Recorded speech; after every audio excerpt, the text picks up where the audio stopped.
ہماری زندگی میں سکون کیسے آئے گا، کہ اگر ہم اللہ تعالیٰ کو اپنی زندگی میں لے آئیں تو ہماری زندگی میں سکون ہو جائے گا، ایسا کیسے ممکن ہے؟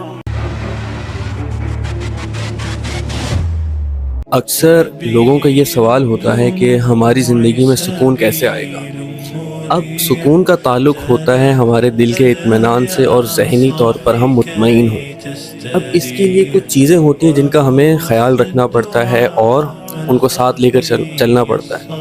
اب اگر ہم اپنی زندگی میں اللہ تعالیٰ کو داخل کر لیں تو اس سے فائدہ یہ ہوتا ہے کہ ہماری زندگی میں سکون پیدا ہو جاتا ہے۔ اب بات یہ کہ کس طریقے سے ایسا ہوگا کہ اگر ہم اللہ تعالیٰ کو اپنی زندگی میں لے آئیں تو ہماری زندگی میں سکون ہو جائے گا، ایسا کیسے ممکن ہے؟ دیکھیے، جب آپ اللہ تعالیٰ کو اپنی زندگی میں شامل کر لیتے ہیں تو آپ کی زندگی کا جو لائے عمل ہوتا ہے، آپ کا جو طرز زندگی ہوتا ہے، وہ ہر چیز اللہ تعالیٰ کی خوشی کے اور حکم کے مطابق ہوتا ہے۔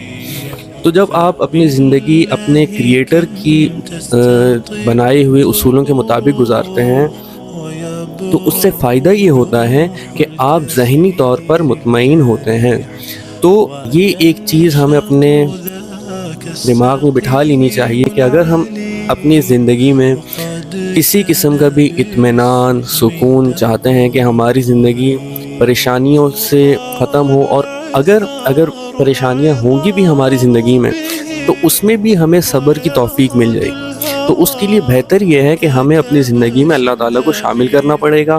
جو اللہ تعالیٰ کے اصول ہیں، جو اللہ تعالیٰ نے ہمیں احکامات دیے ہیں، ہم ان پر جب عمل کریں گے تو اس سے ہماری زندگی میں سکون اور خوشنودی پیدا ہوگی۔